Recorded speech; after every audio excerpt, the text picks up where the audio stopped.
નમસ્કાર દર્શક મિત્રો, અમારી યુટ્યુબ ચેનલમાં એક નવા વિડીયોની સાથે તમારું હાર્દિક સ્વાગત છે. તો મિત્રો આજે આપણે એમસીક્યુ છે તે ફન ક્વિઝ ટાઈપ આપણે એમસીક્યુ આજે લાવી રહ્યા છીએ તમારા માટે.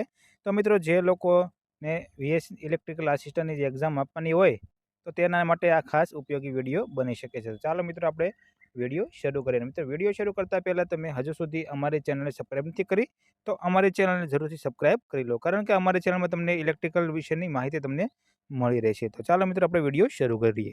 તો મિત્રો ક્વેશ્ચન નંબર 1 છે કે 1 કિલોવોટ બરાબર કેટલા વોટ થાય છે? તો મિત્રો અહીં તેના 4 ઓપ્શન આપેલા છે જે તમે જોઈ શકો છો, અને મિત્રો એ તમને 10 સેકન્ડનો ટાઈમ આપવામાં આવે છે.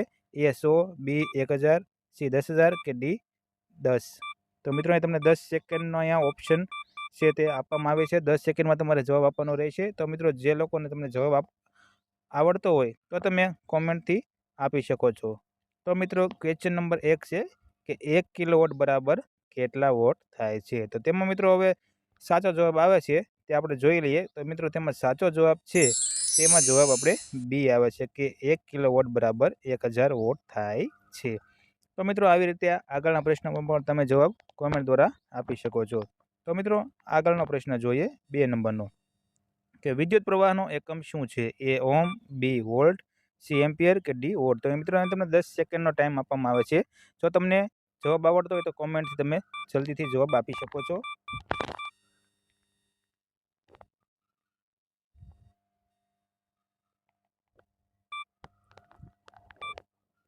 ચાલો જલ્દીથી કોમેન્ટ કરીને તમે જવાબ આપી દો.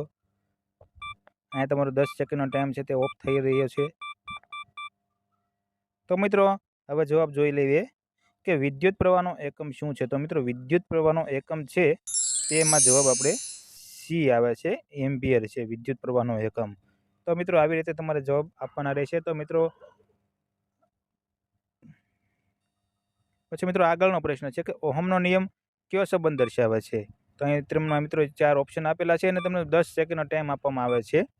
તો જલ્દીથી મિત્રો કોમેન્ટ કરો કે સાચો જવાબ શું છે. ચાલો જલ્દી કોમેન્ટ કરો.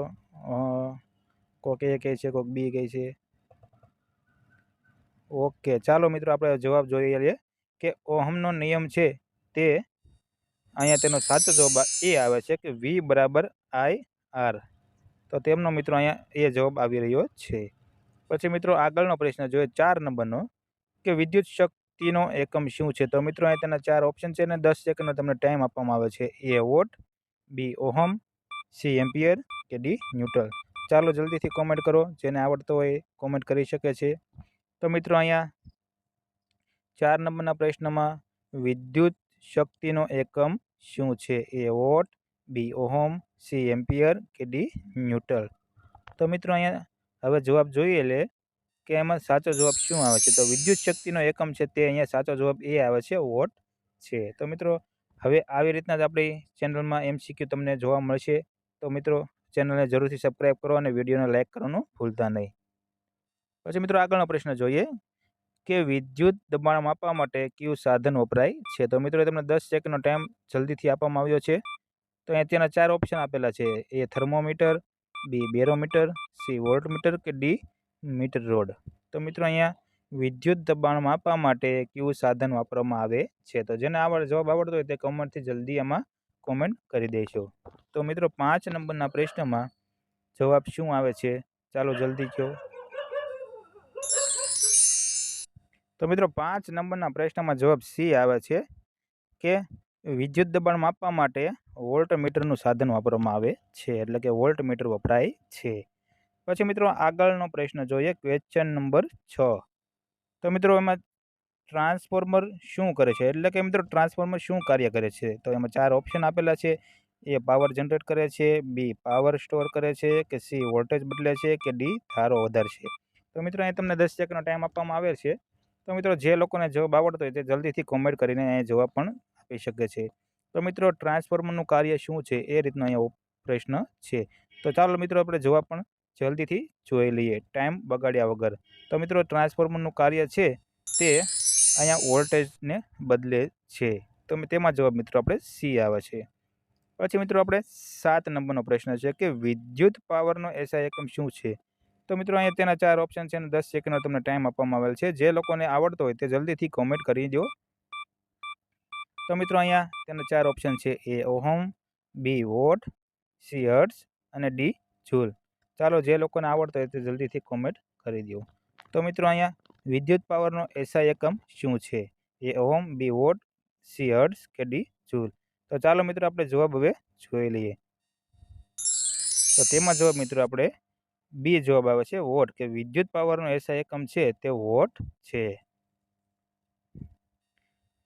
પછી 8 નંબરનો પ્રશ્ન છે કે ટ્રાન્સફોર્મર કયા સિદ્ધાંત પર કામ કરે છે? તો મિત્રો ટ્રાન્સફોર્મર છે તેમાં અહીંયા 4 ઓપ્શન આપેલા છે કે ટ્રાન્સફોર્મર કયા સિદ્ધાંત ઉપર કાર્ય કરે છે. તો તેમાં મિત્રો અહીંયા 4 ઓપ્શન આપેલા છે. તો તે તો મિત્રો બધાને સહેલો પ્રશ્ન છે એટલે આવડવો જ જોઈએ. તો ચાલો જલ્દીથી કોમેન્ટ કરી દો. એ ઓહમનો નિયમ, બી જૂલનો નિયમ, સી મ્યુચ્યુઅલ ઇન્ડક્શનનો સિદ્ધાંત પર અને ડી કિર્ચોફનો નિયમ. તો મિત્રો અહીંયા જે લોકોને આવડતો હોય તે કોમેન્ટ દ્વારા અહીંયા લખી શકે છે. તો ચાલો મિત્રો આપણે જવાબ જોઈ લઈએ કે ટ્રાન્સફોર્મર છે તે કયા સિદ્ધાંત પર કાર્ય કરે છે. તો ટ્રાન્સફોર્મર છે તે મ્યુચ્યુઅલ ઇન્ડક્શનના સિદ્ધાંત પર કાર્ય કરે છે. તો તેમાં જવાબ આપણે સી આવે છે.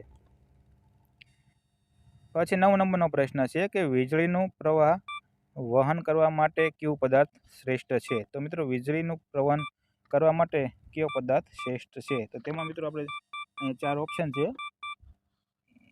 એ કાચ, બી લોખંડ, સી રબર કે ડી કોપર. તો જે લોકોને મિત્રોનો જવાબ આવડતો હોય તે કોમેન્ટથી જલ્દી કરી દો. ચાલો જલ્દી કોમેન્ટ કરો. ચાલો હવે જવાબ જોઈ લઈએ કે વીજળીનું પ્રવાહ વહન કરવા માટે કયો પદાર્થ શ્રેષ્ઠ છે? તો તેમાં મિત્રો જવાબ આપણે ડી આવશે કે કોપર દ્વારા જલ્દીથી વીજ પ્રવાહ પસાર થાય છે.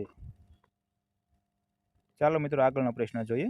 ક્વેશ્ચન નંબર 10 કે વીજળીના દબાણને શું કહે છે? તો મિત્રો તેના અહીંયા 4 ઓપ્શન છે અને 10 સેકન્ડનો તમને ટાઈમ આપવામાં આવે છે કે વીજળીના દબાણને શું કહે છે? એ કરંટ, બી પાવર, સી રેઝિસ્ટન્સ કે ડી વોલ્ટેજ. ચાલો જે લોકોને આવડતા જલ્દીથી કોમેન્ટ કરી દો. વીજળીના દબાણને શું કહે છે? એ કરંટ, બી પાવર, સી રેઝિસ્ટન્સ કે ડી વોલ્ટેજ. તો તેમાં મિત્રો અહીંયા આપણે ચાલો જવાબ જોઈ લઈએ કે તેમાં સાચો જવાબ આવે છે કે વીજળીના દબાણને વોલ્ટેજ કહેવામાં આવે છે. તો તેમાં જવાબ મિત્રો આપણે 10 નંબરમાં ડી જવાબ આવે છે, વોલ્ટેજ. પછી 11 નંબરનો પ્રશ્ન છે કે વીજળી માટે ઉપયોગમાં લેવાતું ઇન્સ્યુલેટર કયું છે? એ કોપર, બી એલ્યુમિનિયમ, સી લાકડું કે ડી આયર્ન. તો તમને મિત્રો 10 સેકન્ડનો ટાઈમ આપવામાં આવે છે. જે લોકોને જવાબ આવડતો હોય તે કોમેન્ટ દ્વારા જલ્દીથી કહી દો. વીજળી માટે ઉપયોગમાં લેવાતું ઇન્સ્યુલેટર કયું છે? ઇન્સ્યુલેટર મિત્રો અહીં તમારે કહેવાનું છે કે ઇન્સ્યુલેટરમાં શેનો ઉપયોગ થાય છે. તો ચાલો મિત્રો આપણે હવે જવાબ જોઈ લઈએ કે વીજળી માટે ઉપયોગમાં લેવાતું ઇન્સ્યુલેટર છે તેમાં જવાબ આપણે લાકડું આવશે કે કોપરનું આવે, એલ્યુમિનિયમનું આવે અને આયર્ન પણ ન આવે, એટલે લાકડું અહીંયા સાચો જવાબ આવે છે. પછી ક્વેશ્ચન નંબર 12 છે કે પાવર ફેક્ટરની રેન્જ શું હોય છે? તો મિત્રો પાવર ફેક્ટરની રેન્જ શું હોય છે? અહીંયા તમને મિત્રો 4 ઓપ્શન આપેલા છે. તેમાંથી તમે જવાબ આ 4 ઓપ્શનમાંથી આપી શકો છો: એ, બી, સી, ડી. એ રીતે પણ તમે જવાબ આપી શકો છો.